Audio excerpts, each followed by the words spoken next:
Hello everyone, welcome to back my channel. I hope everyone is having a wonderful day. Before starting the video, please go ahead and hit the subscribe button and give this video a thumbs up. The autumn air in Genoa City always carried an electric charge, as though the town itself thrived on the drama, secrets, and forbidden desires of its residents. But this week, the storm clouds gathering weren't just in the sky. They were hovering over the lives of Sally Spectra, Billy Abbott, Nick Newman, and inevitably, Phyllis Summers. Billy Abbott was in one of his downward spirals again, the kind his family and friends dreaded. It was the kind of manic energy that made him reckless, bold when he should be cautious, defiant when he should step back. From gambling to ill-fated business schemes, Billy had walked this dangerous road many times before. And now, Sally could see him barreling toward disaster. Sally's desperation. It wasn't in Sally's nature to play savior. She'd always been known as a fighter, the kind of woman who clawed her way into fashion houses, corporations, and romances with sheer determination and a flair for reinvention.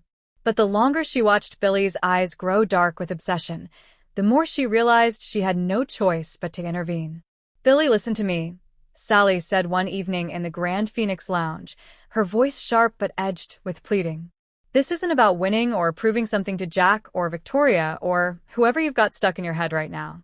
This is about you setting fire to everything you've built and dragging everyone else into the flames with you." Billy gave her that crooked grin, the kind that could be charming or terrifying depending on the tilt of his mood. "You think you know me, Sally? You think you've got me figured out?" He leaned closer, lowering his voice. "I don't need saving. I need a victory. One big swing and all of this," he waved at the hotel bar, "the world, maybe even his own mess, is worth it." Sally shook her head. "You're not chasing a victory. You're chasing a ghost. And you're going to destroy yourself." For once, her red-haired bravado faltered. She wasn't pleading with him for power, for fashion lines, for opportunities. She was pleading for his soul.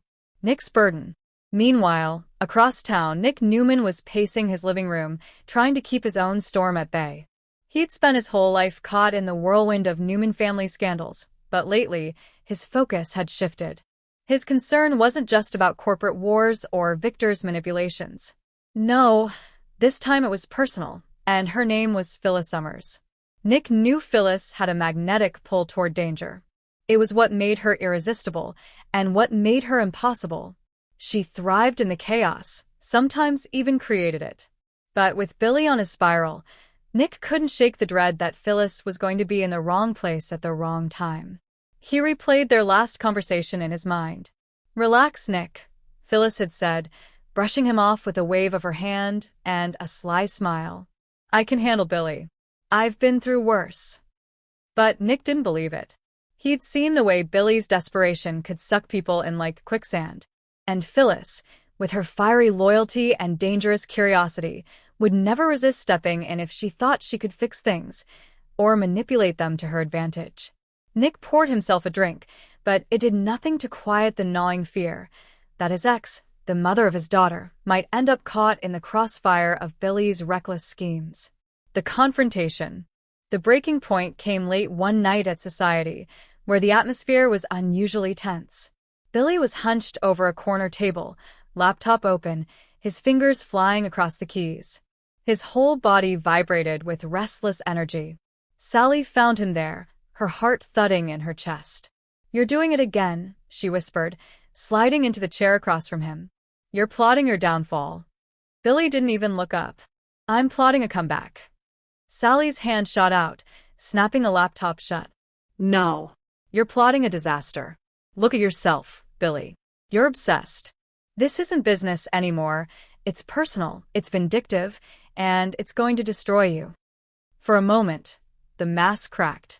Billy's eyes glistened, as if he was teetering on the edge between anger and despair. "Do you know what it feels like," he said softly, "to be everyone's screw-up?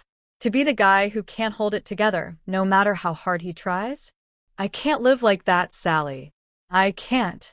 Sally leaned forward, her voice fierce. "Then don't. Stop proving people wrong, and start proving yourself right. You're better than this spiral. You just have to believe it." It was one of the rare times Sally dropped her armor, letting him see the rawness underneath. And maybe, just maybe, he heard her. Nick steps in. The next morning, Nick stormed into Crimson Lights, where Sally sat nursing a coffee. He didn't waste time on pleasantries. "What the hell are you doing, Sally?" She blinked, caught off guard. "Excuse me?" "Billy," Nick snapped. "I know you've been trying to talk him down. I know you mean well. But you're playing with fire. And when Billy burns, he takes people with him. I won't let Phyllis, or you, get dragged under." Sally bristled. "I'm not the problem here, Nick. Billy is. I'm the only one actually trying to stop him from crashing." Nick's jaw tightened. He wanted to argue, but deep down he knew she was right. Billy was spiraling, and the fallout wouldn't stop neatly at his doorstep. "Just be careful," Nick muttered finally, his protective instincts battling with frustration. "If he doesn't listen to you, walk away before you get pulled down too." Sally's eyes narrowed. "That's the difference between you and me, Nick. You walk away. I don't." The storm ahead. By the end of the week, nothing was resolved. Billy's laptop was open again, the late-night glow of schemes flickering across his face. Sally wasn't done fighting for him, but even she wasn't sure if her words could keep him from falling. Nick, meanwhile, couldn't shake the sense that Phyllis was already circling too close to Billy's orbit. She thrived in chaos, after all, and chaos was Billy's calling card. The players were all on the board, a desperate man spiraling, a woman determined to save him, an ex-lover hovering on the edge of danger, and a protector who knew he couldn't shield everyone at once. And in Genoa City, storms never blew over quietly. They always left wreckage in their wake. Sparkles in true soap opera fashion, Sally's desperate plea may buy Billy time, but the looming question remains: will anyone be able to stop him before his spiral drags them all into the fire? Thanks for watching this video, and please subscribe our Update World 24 YouTube channel for more update news.